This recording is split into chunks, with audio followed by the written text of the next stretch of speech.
My name is Scott Neigh, and this is Talking Radical Radio.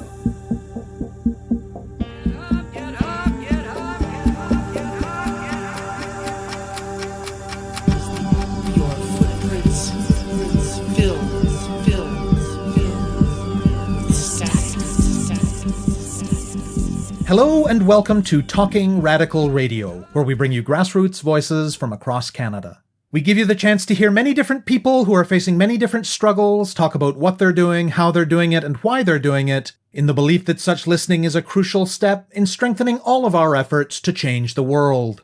On this week's show, I'll be speaking with Aaron Lakoff. Think, for a moment, about hockey. Maybe what springs to mind is early morning practices, the sounds of blades on ice, or the feel of taking the perfect slap shot from the point. Or maybe it's watching with friends and a beer, competitive joking with colleagues during a tight playoff series, and he shoots, he scores.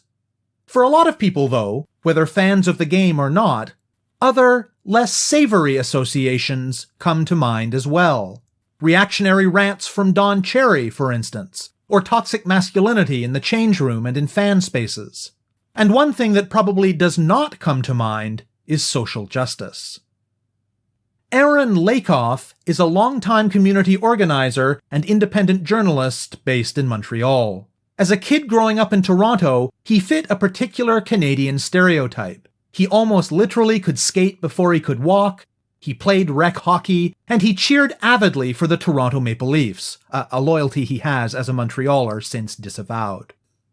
He was politicized in his teens in the 1990s. He got heavily involved in organizing against the far right via the group Anti-Racist Action, with its combination of street militants and radical youth culture, and was swept up in the political ferment of the resistance to the Mike Harris Conservative government in Ontario. At that stage of his life, he saw these two things in which he was passionately invested, sports and radical activism, as being, quote, diametrically opposed. And because of that, gradually, his involvement in hockey faded away. In the last number of years, however, that has begun to change. Thanks to encounters and then sustained engagement with the work of some sports activists and sports journalists, he began to realize there is nothing mutually exclusive about liking sports and being involved in activism and organizing. And not only does that mean that these days he is cheering loudly for the Habs and playing rec hockey again, but it also led him to his latest media project. He recently launched a podcast on hockey and social justice called Changing on the Fly. The overall goal of the podcast is to use interviews with athletes, fans, activists, and scholars to explore questions of social justice as they relate to hockey, and also to use sports as a lens to think through issues of social justice in the broader society. For instance, the first episode of Changing on the Fly was called The Game We Love on Stolen Land, and it explored the complicated relationship between settler colonialism and hockey. And the second episode does a deep dive into questions of race and racism in hockey, including hearing about the little-known history of how the Coloured Hockey League in 19th century Nova Scotia made pivotal contributions to the development of the game. Lakoff believes that sports have vast potential as sites for social justice organizing, something that progressives and radicals in North America have largely ignored. And he hopes that the conversations catalyzed by Changing on the Fly can be one small part of efforts to shift hockey culture and sports culture more generally towards reflecting values of justice and liberation. I speak with Lakoff about hockey and social justice and about the Changing on the Fly podcast. My name is Aaron Lakoff. I am a grassroots community organizer, activist, and independent journalist based in Montreal. My work touches on a lot of different issues. Over the years, I've been really involved in migrant justice, anti-racist, and anti-fascist organizing. But lately, while I still do a lot of that work, my attention has been turned a lot more to organizing within the sports world and looking at sports as not only a useful lens that I think we can use to understand issues in society, but also as really fertile ground for social justice organizing. And that is exactly what I've been doing with a new podcast that I just launched at the beginning of October called Changing on the Fly, which is a podcast that explores the intersections between social justice and hockey. So I'm originally from Montreal, but grew up in Toronto. And I got mostly politicized through the ARA scene in Toronto in the 90s, which is anti-racist action.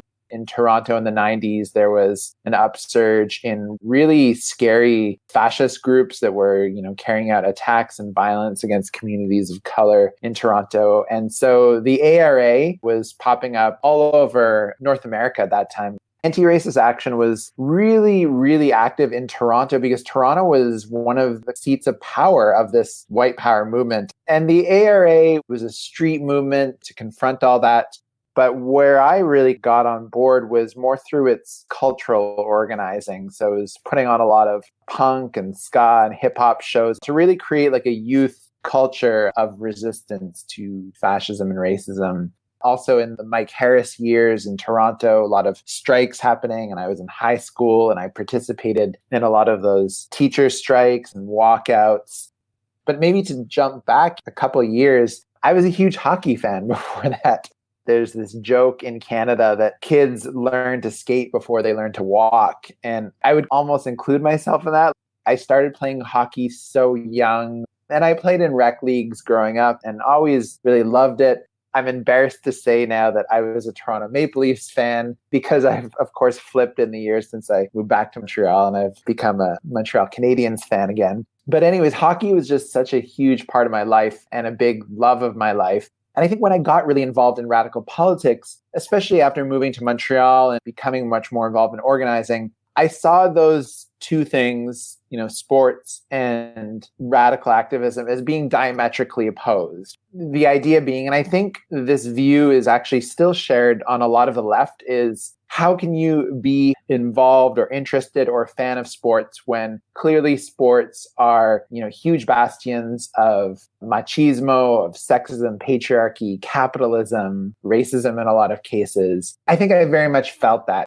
I just kind of shunted hockey for a lot of my life. And then it's only really been in the last few years, partly because of the amazing work of other sports activists and sports journalists, that I've actually really felt that I could stitch these two parts of my identity back together and say, no, there's nothing mutually exclusive about liking sports and being interested in activism. And quite the contrary, there's actually a lot of really exciting movements that we're seeing. And that's where I came to changing on the fly, looking at hockey, because I think the way that hockey actually really differs from a lot of sports around the world is that it actually is quite a conservative culture within tons of sports, whether it's, American football like the NFL or football, i.e. soccer around the world. The ball kind of swings both ways. You can have very left-wing movements and very right-wing movements. But in hockey, we haven't really seen much of a progressive voice over its history. And so I wanted to investigate that, challenge that, and hopefully spark a conversation around it. I think the work of, like I was saying, a couple of journalists in particular have really inspired me. One being Dave Zirin, who is maybe the most well-known radical sports journalist out there today.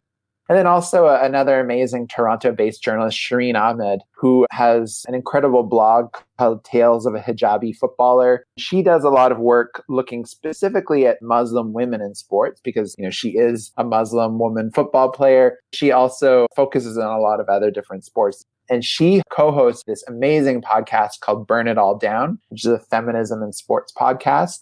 But also then, of course, I couldn't be talking about any of this without mentioning Colin Kaepernick and seeing the powerful stance, or rather lack thereof, of a stance during the national anthem that Kaepernick did when he started to refuse to stand for the national anthem in protest of police brutality and systemic racism in the US. And then, of course, that just started to spread like wildfire throughout the NFL, throughout other sports as well. And that created a new watershed moment that we hadn't seen in a generation, right? I wasn't alive when John Carlos and Tommy Douglas, right, the two Black American track and field stars, raised their fist on the medal podium in the 1968 Olympics. But that was a huge watershed moment. And of course, in the 60s, you couldn't be talking about any of this without talking about Muhammad Ali, the most famous draft dodger in US history. People like Billie Jean King, who were resisting patriarchy in tennis, and how Serena Williams continues to do that today.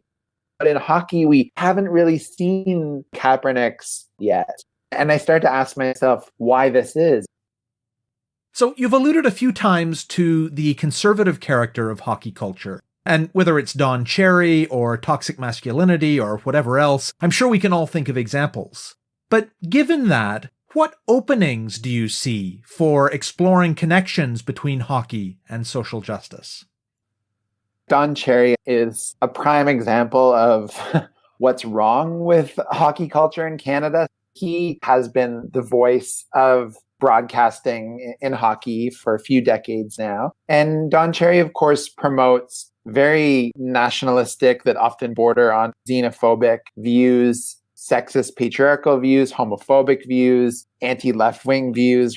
Don Cherry occupying that space on weekly national television has been a big problem. And so I think that there is a huge need to bring other voices to the forefront. I'm often doubtful that we're going to find those voices in the professional leagues, especially in the NHL, because the NHL, and specifically with its current commissioner, Gary Bettman, has been really, really good at silencing dissent and making sure that we have this very docile league where players aren't going to speak out. And so it was really interesting 1 year ago when Donald Trump famously called these Black NFL athletes sons of bitches for refusing to stand for the anthem. And that sparked even more outrage in the sports world. So at that time, several Black players within the National Hockey League, and it's important to say that there actually aren't that many Black players. In a league with about 700 players in total, there's about, I think, 30 of them right now that are not just Black, but people of color in general. And so within those few Black players, they started to actually have public conversations about whether they weren't going to take a knee. JT Brown from the Tampa Bay Lightning became the one and only player in the NHL to raise his fist during the US national anthem during one of their pre-games last year. And that was extremely significant because it was, again, kind of like this watershed moment. It created a lot of waves, a lot of controversy, but it opened up a pretty important conversation.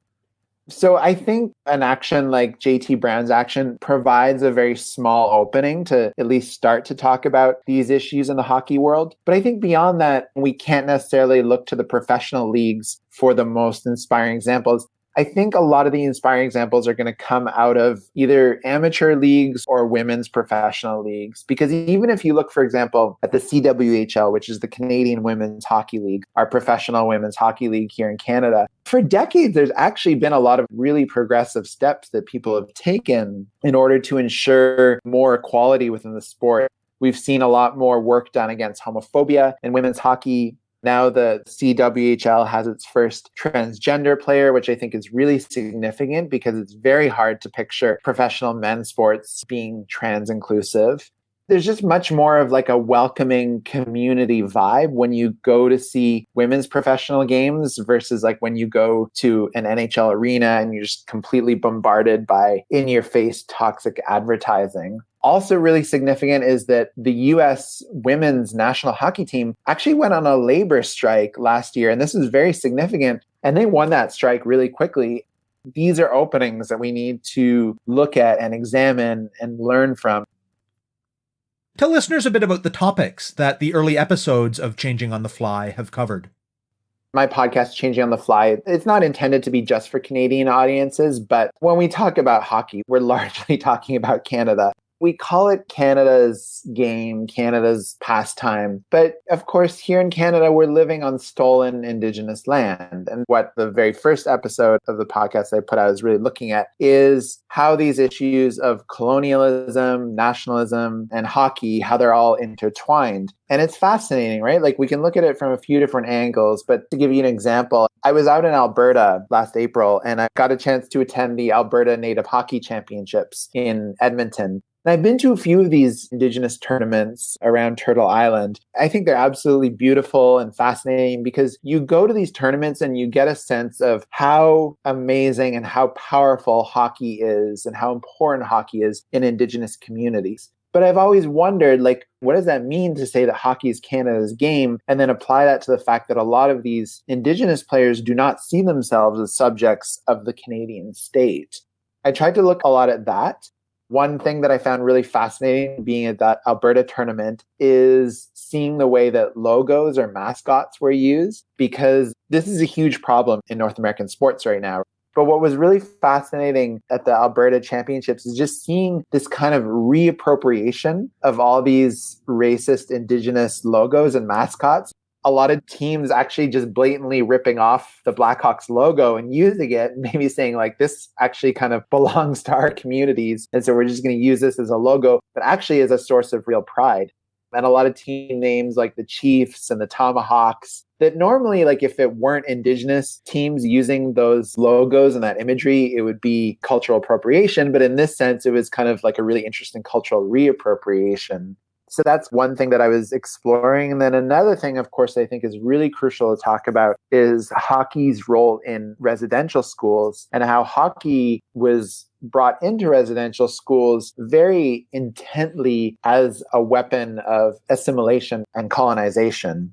And so as we try to come to terms as a nation or as settlers with the history of residential schools and seeing their continuing legacy, in the hockey world, we have to come to terms with how hockey was weaponized. Priests would bring hockey into residential schools as a way to assimilate Indigenous kids into Canadian culture, into the dominant Canadian culture, but also to tire kids out because there were so many kids resisting and running away. And so they figured if we give them a really intense sport, it's going to tire them out, they'll have less energy.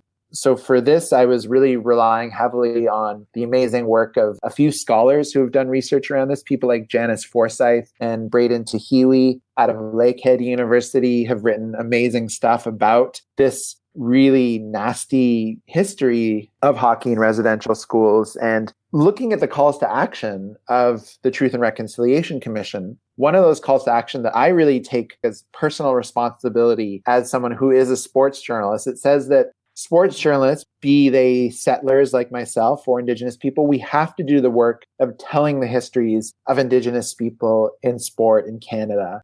And so that is something that I'm really hoping to fulfill with Changing on the Fly. The second episode is kind of a deeper look at race and racism in hockey, looking at the absence to a large extent of any kind of anti-racist politic within the NHL and why that is, looking at, the history of the Colored Hockey League. Another journalist who I had the pleasure of meeting is Damon Kwame Mason, who lives in Toronto. And he did this amazing documentary called Soul on Ice, which is all about essentially the past, present, and future of Black athletes in hockey.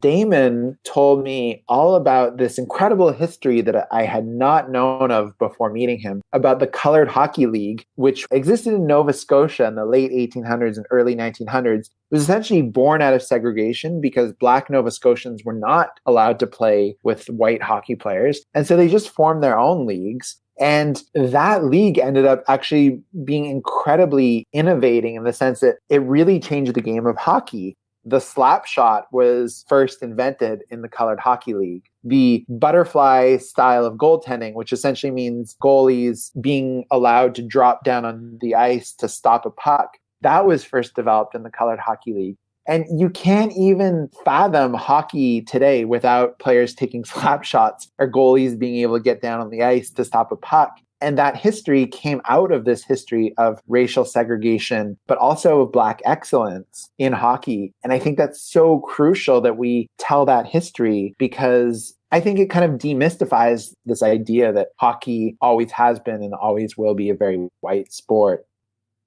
Episodes that are coming up touch on a lot of really exciting things. I've devoted a whole episode to looking at homophobia in hockey and initiatives that challenge homophobia in hockey and challenge toxic masculinity. I have an episode coming up that I recorded as a live panel that looks at feminism in hockey and women in sports journalism. And that one was a lot of fun because we did that with some prominent women sports journalists here in Montreal and also with the general manager of Les Canadiennes, which is our women's professional hockey team here in Montreal. That was a fascinating panel to put that out. Other issues that I'm hoping to look at include this issue of stadiums and the impact that stadiums or arenas have on gentrification and have on the life of cities. The case point that I used for that was Edmonton. I was out in Edmonton earlier this year and looking at the new arena that Edmonton built called Rogers Place and how they essentially just displaced a whole urban Indigenous community to build this arena like right on top of this community in the middle of the downtown. And oftentimes these arenas are funded by public money, but privately owned. And so I think we as people who live in cities have to seriously contest and resist this. We're also going to have the FIFA World Cup doing a few matches in Canada in 2026. And so I think people have to get really organized to not allow this corporate thievery to happen then. So that's going to be a big issue. But yeah, those are some of the different issues that I'm looking at. And then I think we're just going to kind of see where it goes from there as the podcast moves forward. I'm really hoping to kind of reach people beyond the already politicized crowd. I hope that Changing on the Fly will become a platform for these voices who have been left out throughout hockey's history to come together, to amplify themselves, and to share this knowledge and these histories of the sport. I was intrigued when you were talking about the fact that you became politicized in the anti-racist action milieu, a context where there was a tight connection between militants on the streets and cultural political interventions. As someone whom I know is still involved in and supportive of street politics today, how do you see the importance of more cultural spheres for movements that are trying to change the world? So things like hockey, for instance, and also things like podcasting. I think it's really important that the left, or people with radical politics, be invested in all different aspects of culture, be it filmmaking, be it music, be it sports. And I think that, again, sports has been oftentimes neglected by the left. I think that investment in different levels of culture is one way of taking activism out of subcultures. When I talked about the anti-racist action in Toronto in the 90s, I do recognize that that was very much like a subculture that was particular to its time and place. And we're not going to win masses of people over just with subcultures. Radical movements cannot just be reduced to punk rock shows and zines. We really have to get out there in the world, and we have to be where people are. And again, with sports is a site where millions, if not billions of people are paying attention.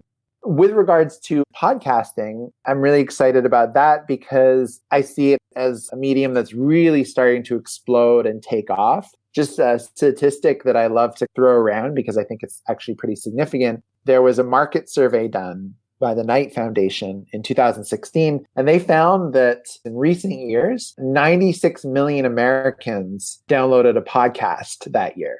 So that's like almost a quarter of the population. And I think that number is only going to grow. And so we actually are starting to see the emergence of podcasting as a mass medium.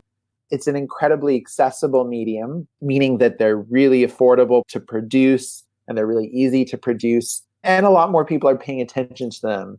You know, Apple Podcasts is awash in sports podcasts right now. And so in that sense, it presents a challenge too, because when there's this glut of podcasts out there, it's a little bit hard to get your own podcast recognized or to get a lot of attention on it. But what I really do like about podcasting as well is that you can kind of get out there in the world with, I don't like to say more niche ideas, but let's say ideas that speak to people who feel that there haven't been media that has really amplified their voices to that same extent in the past. I just think that it's a great medium for that, and I'm really excited about it. So I know a couple of people who are big soccer fans and who are very involved in grassroots politics themselves. And they look really longingly at the kinds of supporter clubs with vibrant working class left politics that they have in some places in Europe. What potential do you think there is in North America in general and in connection with hockey in particular for something along those lines? I'm glad you brought up supporter clubs because I think they're kind of crucial to the whole sports and activism conversation. If we look at the situation with football or soccer in Europe, it's pretty unique in some ways there because when we talk about sports as a site of organization, unfortunately, it was really the far right that got very invested in organizing in sports in a lot of European countries. And so, you know, the British National Party was going to a lot of different football stadiums throughout the UK, handing out flyers and trying to win over working class white youth into fascist movements throughout the 1970s and 80s. Similar things were happening in France and Italy where there were growing fascist movements. And so what anti-fascists had to do was to try to reclaim the stadiums to drive those fascist elements out. And they succeeded to a large extent, especially in the UK. with creating these anti-fascist and anti-racist supporter clubs and bringing that really exciting culture into the game. You can look to clubs like Liverpool is a great example of that, where they have a very like militant working class and anti-racist subculture to them, or I shouldn't say subculture, it's a real culture within their sport. The Celtic team in Glasgow, similar. And so I think it might be hard to replicate that culture in North America because for a long time, we luckily haven't seen the rise of the far right to the same extent that we've seen it in France or that we've seen it in Italy or some of those countries that I mentioned. But now, of course, here we are in 2018 and we're talking about the Trump government. We're talking about the alt-right. And then we just elected a horribly racist provincial government here in Quebec with François Legault and the CAQ, Doug Ford in Ontario, right? And so while I wouldn't go so far as to say that those people are out and out fascists, they are, of course, emboldening a new resurgence of fascism and the alt-right here in North America. And I think it'll be interesting to see what happens, like if that alt-right actually starts to try to penetrate into the sports world. Maybe to a certain degree, they don't really need to, because again, sports culture in North America already is so toxic. The jump between like Don Cherry and the Ford family is not very far because Don Cherry is already a huge supporter of the Ford family, as we know.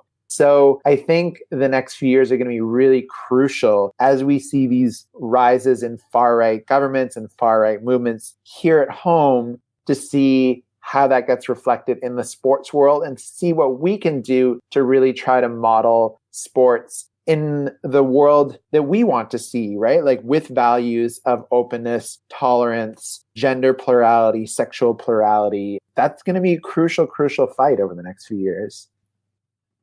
You have been listening to my interview with Aaron Lakoff about his new podcast on hockey and social justice called Changing on the Fly. To learn more about it, go to changingontheflypodcast.wordpress.com. That's changingontheflypodcast.wordpress.com.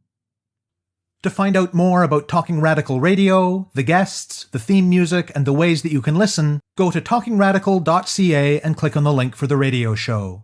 On the site, you can sign up for email updates or follow us on Facebook, Twitter, iTunes, SoundCloud, and other platforms. I'm Scott Neigh, a writer and media producer based in Hamilton, Ontario, and the author of 2 books of Canadian history told through the stories of activists, published by Fernwood Publishing.